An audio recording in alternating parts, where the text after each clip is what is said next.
అధిక బరువు అనేక సమస్యలకు కారణం. సాహితీ యోగా ఆన్లైన్ క్లాసులో జాయిన్ అవ్వండి.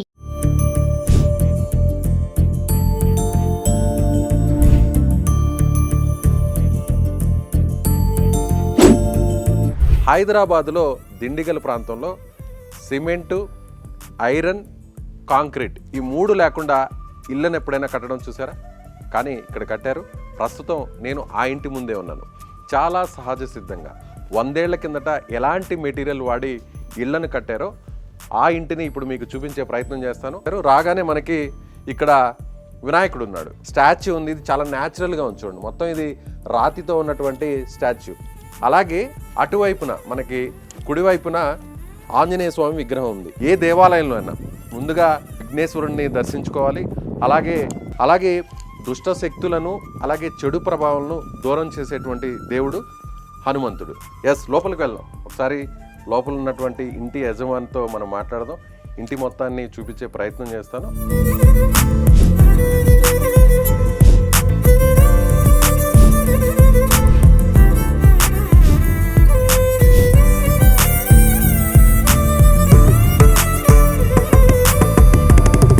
నమస్తే అండి మేడం. హౌస్ ఓనర్ని, ఇంటి యజమాని పిలుస్తారా? హౌస్ ఓనర్ నేనేనండి. మీరేనా? అవునండి. ఓ చూసారా, నిజంగా ఒక తెలుగు వారిది అనుకున్నాము, కానీ ఇక్కడ చూస్తే మాత్రం మేడం ఫారినర్లా ఉన్నారు. కానీ అచ్చ తెలుగు ఆడపడుచులాగా, మహిళలాగా చీర కట్టుకుని ఉన్నారు. చాలా స్పష్టంగా తెలుగు మాట్లాడుతున్నారు మేడం. మేడం, ఏ కంట్రీ నుంచి ఇండియాకి వచ్చారు మీరు? నేను ఫిన్లాండ్ నుంచి వచ్చాను. సో ఎన్ని సంవత్సరాల కిందట వచ్చారు? నేను ఇక్కడికి వచ్చి ఒక 16 సంవత్సరాలు అయింది. సో విండోస్ కూడా ఓపెన్గా ఎయిర్ రావడానికి చాలా పెద్ద విండోస్ ఉన్నాయి. డోర్స్ కానీ అన్నీ కూడా చాలా. అలాగే కర్టన్స్ కూడా రకరకాల డిజైన్స్తో కర్టన్స్ ఉంటాయి, కానీ చాలా సింపుల్గా పాతకాలంలో ఏ విధంగా సిల్క్తో ఆ క్లాత్ను వాడతారో అలాంటి సింపుల్గా కర్టన్స్ ఉన్నాయి. అలాగే ఇక్కడ మనకి చూడండి మేడం, ఇది హార్సెస్ ఉన్నాయి కదా, ఇవి ఏంటి? ఇది మెటీరియల్? ఇవి వుడ్ అండి. చాలా వెయిట్ ఉంది. వుడ్తో తయారు చేస్తారంట. ఎక్కడ ఇది లోకల్గానే దొరికిందా లేదా బయట నుంచి తెప్పించారు? ఇది బయట నుంచి తెప్పించాము. ఇవి రాజస్థాన్ డిజైన్లో అనుకుంటా. రాజస్థాన్ డిజైన్, రాజస్థాన్ నుంచి వచ్చాయి. సో ఇక్కడ ఇంకొక ఇంపార్టెంట్ విషయం, భగవద్గీత.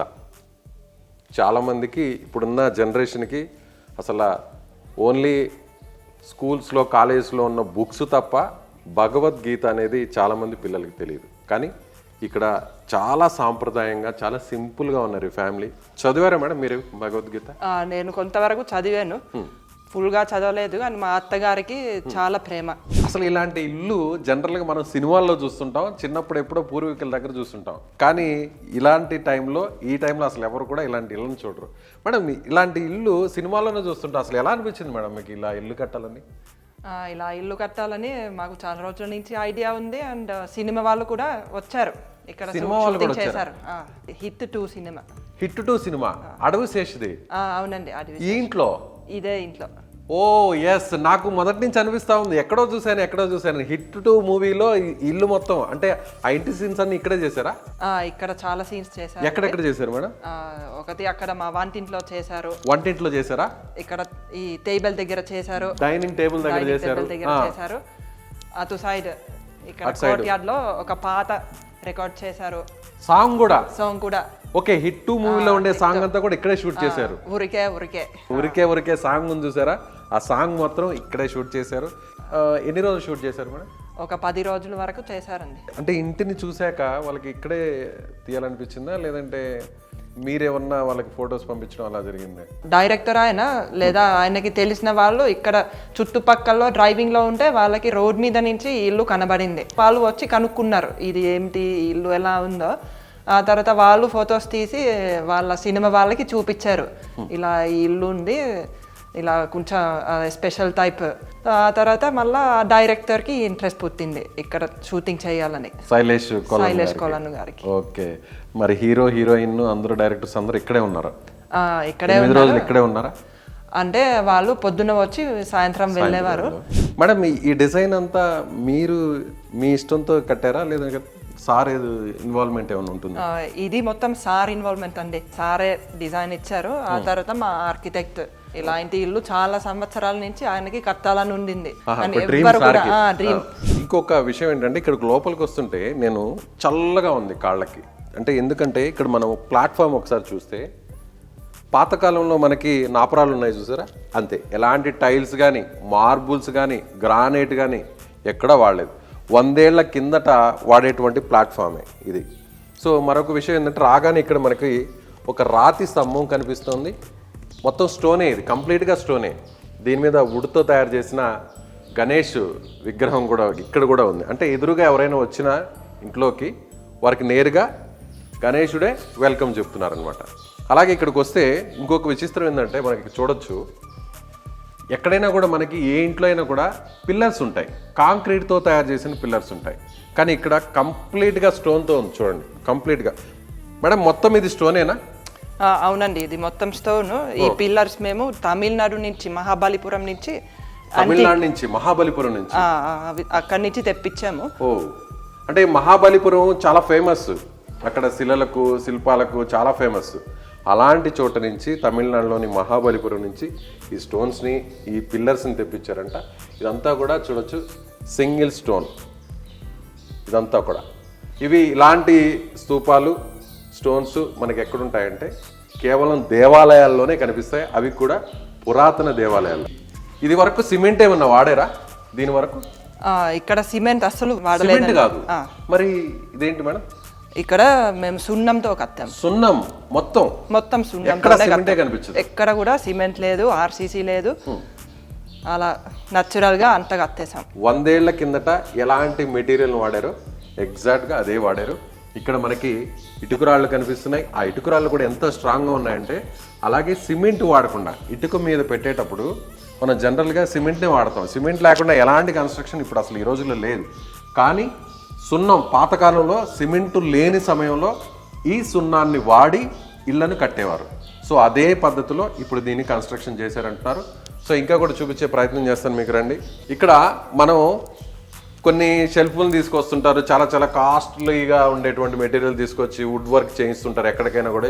ఇప్పుడు ఎక్కడ వెళ్ళినా కూడా ఇంటీరియర్ అనేది ఇంటికి లక్షలు లక్షలు కోట్ల రూపాయలు కూడా ఖర్చు పెట్టి ఇంటీరియర్ చేయిస్తుంటారు. కానీ చాలా సింపుల్గా, చాలా న్యాచురల్గా స్టోన్స్ చూడండి ఎంత పెద్ద స్టోన్స్ ఉన్నాయి. వీటిని సున్నంతో పేర్చి ఇక్కడ ఒక గ్యాప్ లాగా వచ్చే విధంగా, అంటే ఒక షెల్ఫ్ లాగా వచ్చే విధంగా పెట్టి వాటిల్లో కూడా వుడ్తో తయారు చేసిన దేవుడి బొమ్మలు, వాటికి లైటింగ్ కూడా ఎంత సింపుల్గా అరేంజ్ చేశారో చూడండి. వాటికి పైన ఒక రాయి, కింద ఒక రాయి, ఇలాంటివి మనకి దేవాలయాల్లో కనిపిస్తుంటాయి, గుళ్ళల్లో కనిపిస్తుంటాయి. ఇలాంటి డిజైన్ అంటే పూర్వకాలంలో ఇలాంటి డిజైన్తో కట్టేవారు.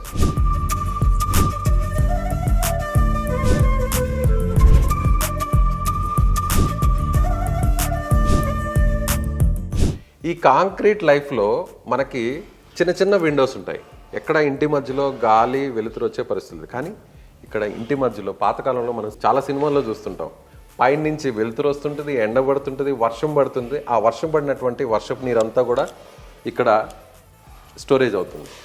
ఆ స్టోరేజ్ అయిన వాటర్ తర్వాత బయటకు వెళ్ళడానికి కూడా ప్రత్యేకంగా కొన్ని ఏర్పాట్లు చేశారు. మీ పిల్లలు ఇక్కడ ఆడుకుంటుంటారు మేడం వర్షం వస్తే? చాలా ఆడుకుంటారు. ఎంతమంది పిల్లలు ఉన్నారు మేడం మీకు? 4 పిల్లలు ఉన్నారు. ఏం చేస్తుంటారు పిల్లలు? మా పెద్ద పాప ఇప్పుడు 11th లో చదువుతుంది, రెండో పాప 10th, మా బాబు 7th లో. ఆ తర్వాత మా చిన్న పాప ఇంకా స్కూల్కి వెళ్ళలేదు. ఎంత పాప ఏజ్ ఎంత? చిన్న 2.5 అండి. 2.5 years. అన్నిటికంటే మరొక ముఖ్యమైనది కృష్ణుడి బొమ్మని ఇక్కడ పెట్టారు, స్టాచ్యూని. మేడం ఇది ఎక్కడి నుంచి తెప్పించారు? ఇది ఒడిశా నుంచి తెప్పించారు. ఒడిశా నుంచి తెప్పించారు. అంటే చూస్తుంటే పూరి జగన్నాథుడు టెంపుల్ స్టోన్ ఎలా ఉందో అలాంటి స్టోనే ఉంది. కరెక్టేనండి, ఎగ్జాక్ట్ గా ఒడిశాలో మనకి ఆ పూరి జగన్నాథుడి దేవాలయాన్ని కట్టినటువంటి రాతి ఎగ్జాక్ట్ గా ఇదే, ఆ రాయి.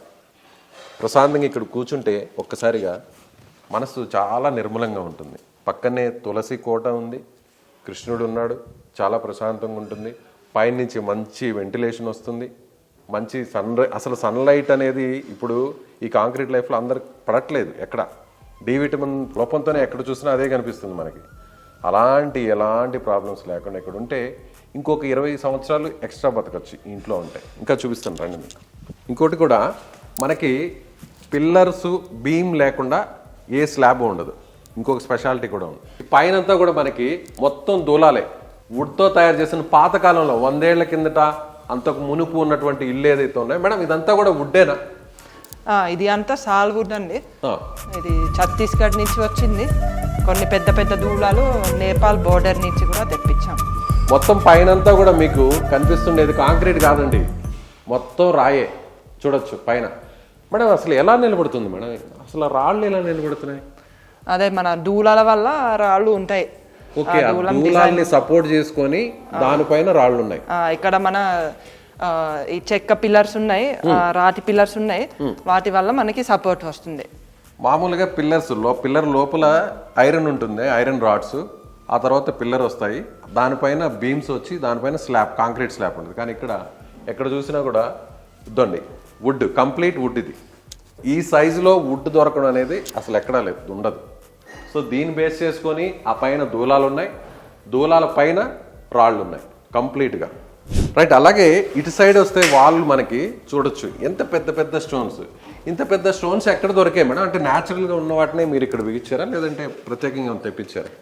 ఇవి న్యాచురల్గా అంటే ఇక్కడ మా ఇంటి పక్కనే ఒక క్వారీ ఉంది, సో అక్కడి నుంచి తెప్పించాము. అంటే మనకి బేస్మెంట్లో పాత కాలంలో వాడేవారు, ఇంత పెద్ద బండరాళ్ళు వేసి వాటిని కింద భూమి లోపల సపోర్టింగ్ కోసం వాడేవారు.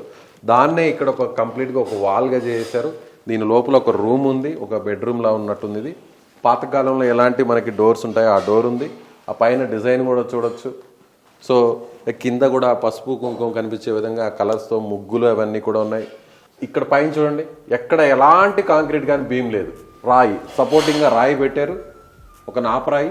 ఆ నాపరాయి మీద స్టోన్స్ పెట్టారు. అసలు మామూలుగా ఇలాంటివి ఎలా నిలబడతాయో, అందులో ఇన్ని సంవత్సరాలు ఎలా నిలబడతాయంటే పూర్వీకులు కట్టేటువంటి వాడేటువంటి మెటీరియల్లే కారణం. మేడం చుట్టూ కొన్ని పెయింటింగ్స్ కనిపిస్తున్నాయి, అవి న్యాచురల్గా లేదంటే ఏదైనా బయట నుంచి ఏమైనా కొనుక్కొని తీసుకొచ్చారు? బయట నుంచి మేము ఏం కొనుక్కుని తీసుకురాలేదు. ఇక్కడ మా ఆయన వాళ్ళ బెస్ట్ ఫ్రెండ్ ఆనంద్ అని ఉంటారు, ఆయన పెయింటింగ్ చేశారు, నేను కూడా ఒకటి వేశాను. ఆ తర్వాత పాత ఫోటోలు కూడా మేము చేయించాము. చూడండి అక్కడ కనిపిస్తున్నాయి కదా, అలాగే ఇక్కడ కనిపిస్తున్నాయి. మీరు వేసిన పెయింటింగ్ ఏది మేడం? నేను వేసిన పెయింటింగ్ ఇది డ్రాయింగ్. ఓ డ్రాయింగ్. ఎవరి ఫోటో మేడం ఇది? ఇది మా అత్తగారు వాళ్ళ అమ్మగారు. ఓకే, అంటే మీ అత్తగారి వారి అమ్మవారు. చూసారా, పూర్వీకుల్ని గుర్తుపెట్టుకున్నారు కాబట్టి అలాంటి ఇంటినే కట్టుకున్నారు. అప్పట్లో పూర్వీకులు ఇల్లు ఎలా ఉన్నాయో అలాంటి ఇంటినే వీళ్ళకి స్వయంగా నిర్మించుకున్నారు. మేడం వేసినటువంటి ఆర్ట్ అంటే ఇది. ఆ స్టైర్ కేస్ కూడా ఒకసారి చూస్తే మీరు చూడొచ్చు, చాలామంది అంతా కూడా లిఫ్ట్లు పెట్టుకుంటుంటారు, రకరకాలుగా మెటీరియల్స్ని యూజ్ చేస్తారు. కానీ అక్కడ చూస్తే వుడ్తో ఉన్నవే, అవి కూడా రాళ్లతో ఉన్నవే. మేడం ఏసీ ఏమన్నా ఉందా ఇంట్లో? మా ఇంట్లో ఏసీ లేదండి. ఇక్కడికి వస్తే అసలు ఏసీ అవసరమే ఉంటుంది మేడం. ఇప్పుడు చలికాలంలో కొంచెం వెచ్చగా అనిపిస్తుంది, మరి వేసవి కాలంలో చల్లగా ఏమైనా ఉంటుందా? వేసవి కాలంలో కూడా సిటీ కంటే ఇక్కడ చాలా చల్లగా ఉంటుంది. చాలా చల్లగా ఉంటుంది. బయట ఇళ్ళకి ఈ ఇంటికి టెంపరేచర్ ఎంత డిఫరెన్స్ ఉంటుంది? టెంపరేచర్ అదే, ఇప్పుడు మనం ఏసీ లేకుండా ఒక మామూలు ఇల్లు చూస్తే ఇక్కడికి అక్కడికి ఒక ఈజీగా ఒక 10-15 degrees డిఫరెన్స్ ఉండొచ్చు. సో ఎక్కడ చూసినా మనకి పొల్యూషన్, కానీ ఇక్కడ అవేమీ కనిపించదు. ఎయిర్ పొల్యూషన్ ఉండదు, సౌండ్ పొల్యూషన్ ఉండదు, చాలా ప్రశాంతంగా ఉంది. ఇంట్లోకి రాగానే నడుస్తుంటే నాకైతే కాళ్ళకి ఆ రాతి నుంచి వచ్చేటువంటి ఆ చల్లదనం, ఆ స్పర్శ చాలా స్పష్టంగా, అంటే ఫుట్ నుంచి నాకు పాదాల దగ్గర నుంచి బ్రెయిన్ వరకు తెలుస్తుంది. నిజంగా అప్పట్లో పూర్వీకులు ఎందుకని ఇలాంటి ఇళ్లను కట్టేవారో, కట్టిన తర్వాత వారు ఎంత ఆరోగ్యంగా ఉంటారనేది ఈ ఇంటిని చూస్తే అర్థమవుతుంది. నిజంగా thank you madam, thank you so much. మీకు ఇంత మంచి ఇంటిని నాకు చూడడం నాకు చాలా ఆనందంగా ఉంది. అలాగే మా వ్యూవర్స్ కూడా, సుమన్ టీవీ వ్యూవర్స్ కూడా చూపించడం చాలా సంతోషంగా ఉంది. అదే మీకు సంతోషంగా ఉంటే నాకు చాలా సంతోషం. వచ్చినందుకు చాలా థ్యాంక్స్ అండి. ఇలాంటి ఇళ్లలో ఉంటే ఎంత మనసు హాయిగా ఉంటుందో, నాకు ఇక్కడ కేవలం ఒక 1 hour ఉన్నందుకే నాకు చాలా హ్యాపీగా ఉంది. ఆ ఫీలే మారిపోయింది నాకు. సో ఇది ఈ ఇల్లు చూశాక మీకేమనిపిస్తుంది? ఇలాంటి ఇంటిని ఎప్పుడైనా మీరు చూసారా? చిన్నప్పుడు మీరు ఇలాంటి ఇళ్ళలో ఎప్పుడైనా ఉన్నారా? ఉంటే ఖచ్చితంగా కామెంట్ చేయండి. అలాగే లొకేషన్ కూడా చెప్పండి. ఆ ఇంటిని మేము కూడా వచ్చి హోమ్ టూర్ చేసే ప్రయత్నం చేస్తాం. Thank you.